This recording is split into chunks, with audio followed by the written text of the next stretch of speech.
Ya, halo semuanya ya. Kita ketemu lagi dan kali ini kita mau sedikit sharing mengenai email yang terblokir di Kemenperin. Kalau di HP Samsung itu biasanya ditandai dengan M2M ya. Bukan M2M deh, tapi MM seperti ini ya. Ini dengan alasan karena si usernya nggak boleh disebarin emailnya, jadi kita nggak bisa cek emailnya. Intinya kalau seperti ini SIM 1 tidak diizinkan seperti ini ya. Dan kemudian hanya panggilan darurat. Seperti ini. Satu tidak diizinkan. Ini kalau kita cek di Kemenperin, email Kemenperin yang ada di sini di email.info seperti itu pasti tidak terdaftar emailnya. Untuk HP yang dari luar negeri memang sekarang kayak seperti itu ya. Jadi kalau kita mau buka itu sebenarnya ada dua cara.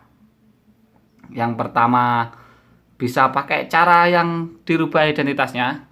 Identitas HP-nya dirubah ke HP yang terdaftar di Indonesia. Kemudian cara yang kedua, daftarkan email yang ada di HP ini. Jadi emailnya ini didaftarkan ke Kemenperin. Dan untuk cara mendaftarkan ke Kemenperin itu ada dua cara. Yang satu dengan cara yang legal, yang kedua juga ya legal juga tapi orang dalam. Tapi kalau yang cara yang kedua ini orang dalam itu pasti lebih murah, tapi sayangnya sekarang sudah nggak bisa lagi. Sementara masih off dan sekarang masih ada yang ini ya, yang resmi. Kalau yang resmi kita biasanya untuk tarif, ini kita langsung belak-belakan masalah harga. Itu setiap per emailnya antara 700 sampai 900 ribu all tipe ya. Jadi semua tipe. Nggak peduli itu HP apapun, walaupun iPhone 14 Pro pun harganya segitu per email ya. Jadi kita mau buka untuk Samsung Note 8. Samsung Note 8 dengan dua email ya. Jadi dua email di sini kita buka di sini. Bisa dilihat di sini statusnya masih SIM 1 tidak diizinkan ya. Oke, kita proses. Kita proses tapi kita nggak bisa tunjukin prosesnya. Mohon maaf sekali. Intinya yang kita sharing di sini cuma masalah itunya ya.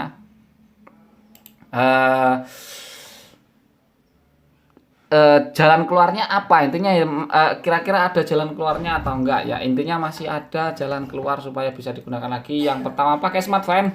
Kalau pakai smartphone nggak perlu diotak-atik, nggak perlu apa-apa. Kalau pakai smartphone itu bisa langsung keluar sinyal. Tapi kalau untuk Indosat, Telkomsel dan XL itu nggak bisa. Ini kita proses dulu ya. Prosesnya nggak memakan waktu yang lama, cuma beberapa menit atau beberapa detik. Intinya kita proses dulu ya, kita cek dulu, kita otak-atik dulu,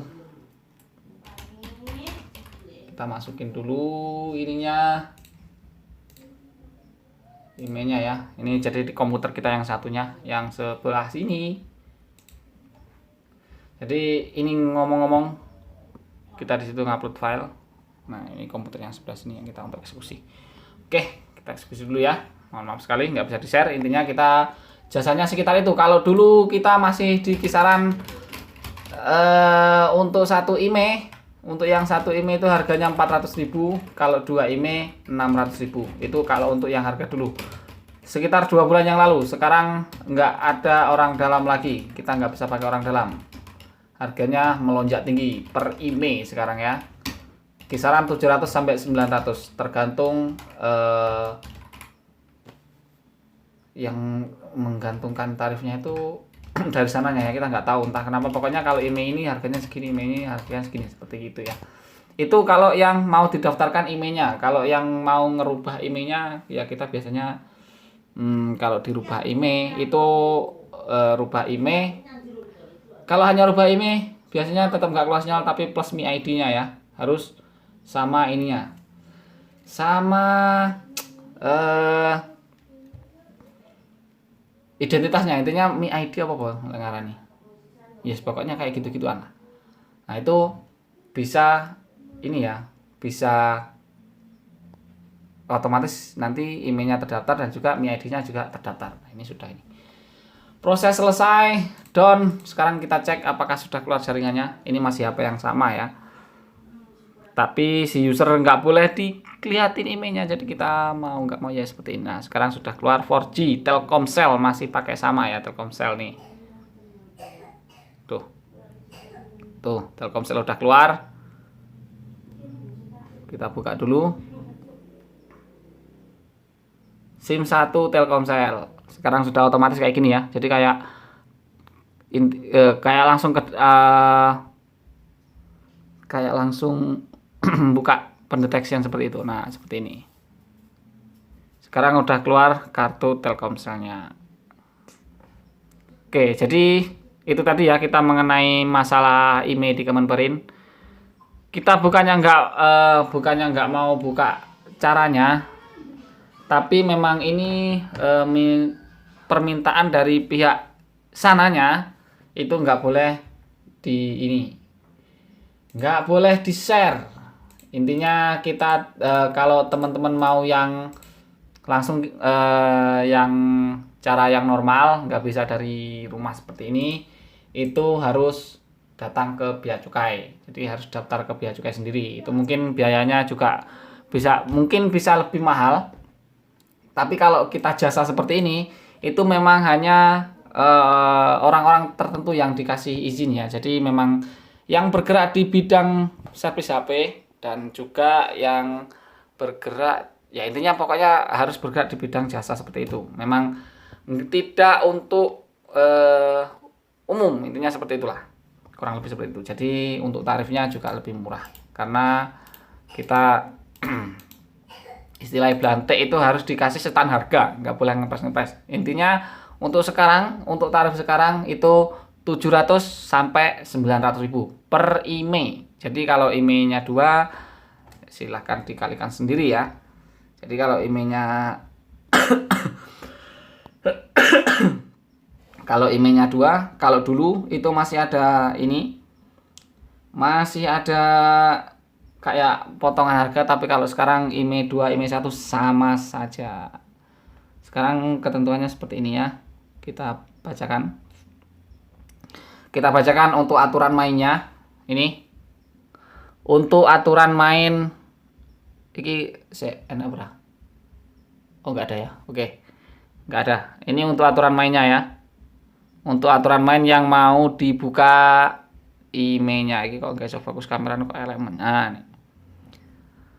Sebelum order pastikan HP bisa menggunakan kartu smartphone dan bisa menerima sinyal dengan baik. Harap pastikan sinyal hilang sebab intinya bukan masalah ini ya. Bukan masalah mesin dan hardware. Jadi karena masalah email tadi. Untuk harga 700 ribu, ini ketentuan yang lama. Ini dari sana ya, harga dari sana ya. Sekarang itu harga 700 sampai dengan 900, intinya seperti itu. Kalau 2 email berarti kalikan 2. Ini dari sana loh, ini belum kita ya. Jadi memang dari sana harganya segitu. Mungkin kalau nanti kita lebihin 50 ribu, 30 ribu enggak pastilah. Kemudian lama pendaftaran antara 5 sampai 15 hari. Jadi ini walaupun keluar sinyal, ini kalau kita cek masih belum terdaftar ya di Kemenperin. Jadi ini walaupun keluar sinyal, kalau di kita, entah kalau di tempat lain kita nggak tahu seperti apa prosesnya. Ini yang permanen, ini sekali lagi yang permanen.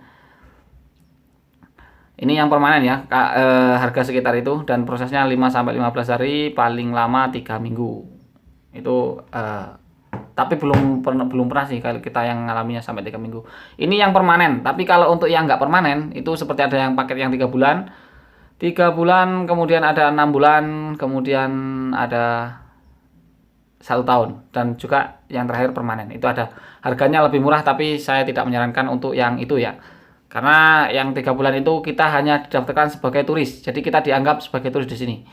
Selama masa tinggalnya 3 bulan, jadi otomatis 3 bulannya itu langsung hilang lagi sinyalnya. Kemudian cara kerjanya cukup foto email HP yang ingin didaftarkan untuk pembayaran di awal. Bayar dulu baru dikerjakan ya. Ini aturan mainnya seperti itu. Jadi harus bayar dulu. Jika tidak bayar maka tidak akan dikerjakan. Alasannya karena saya hanya penengah atau perantara. Ini yang kita ini juga perantara juga ya. Jadi walaupun dia pelakunya istilahnya bukan pelaku sih. Walaupun dia yang mengeksekusi, tapi beliaunya ini tetap nggak mau ambil pusing, intinya menganggap dirinya itu hanya perantara. Setelah terdaftar atau terregistrasi di Kementerian Negeri, maka insya Allah IMEI akan terdaftar selamanya. Selama proses berlangsung dilarang keras untuk cancel, jadi nggak bisa cancel. Kalau sudah proses transfer ya udah nggak bisa cancel. Maka dari itu sebelum order pasang mata, pasang pikiran, pahami baik-baik. Salah IMEI bukan ini, kalau nggak salah seperti itu ya. Tugas kami hanya mendaftarkan IMEI HP Anda. Setelah IMEI terdaftar, itu artinya tugas kami selesai. Jika sudah menunggu lebih dari 3 minggu sinyal tetap tidak kunjung normal, itu berarti HP Anda ada masalah dengan hardware dan mesin. Intinya bukan masalah IMEI ya. Garansi berlaku jika suatu saat IMEI HP kembali tidak terdaftar di Kemenperin. Jadi ini garansi berlakunya bukan untuk sinyal hilang, tapi berlakunya untuk IMEI-nya kalau tidak terdaftar di Kemenperin. Jadi seperti itu guys ya.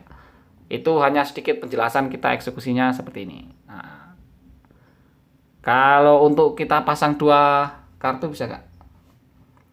Ini tadi mintanya 2 kartu ya, jadi kita harus dicoba dulu. Saya lepaskan dulu kartu yang ada di HP saya dulu. Kita coba masukkan. Lepas. Bentar. Sekali lagi ini hanya sharing. Kita nggak buka jasa secara online karena saya hanya sementara ini masih melayani user yang datang ke counter, bukan user yang dari online. Itu ya. Catat itu baik-baik. Kalaupun terdesak, kepepetnya ini bukan karena kepepet saya yang butuh, tapi karena si subscriber kita ini biasanya sudah cari solusi kemana-mana tapi belum kunjung dapat solusi. Jadi mau nggak mau kita ikut bantu seperti itu ya. Oke, yang satu belum keluar kayaknya.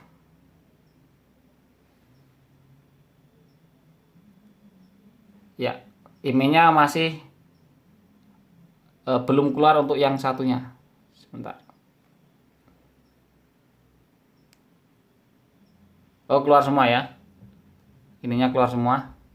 Untuk ininya. Apa?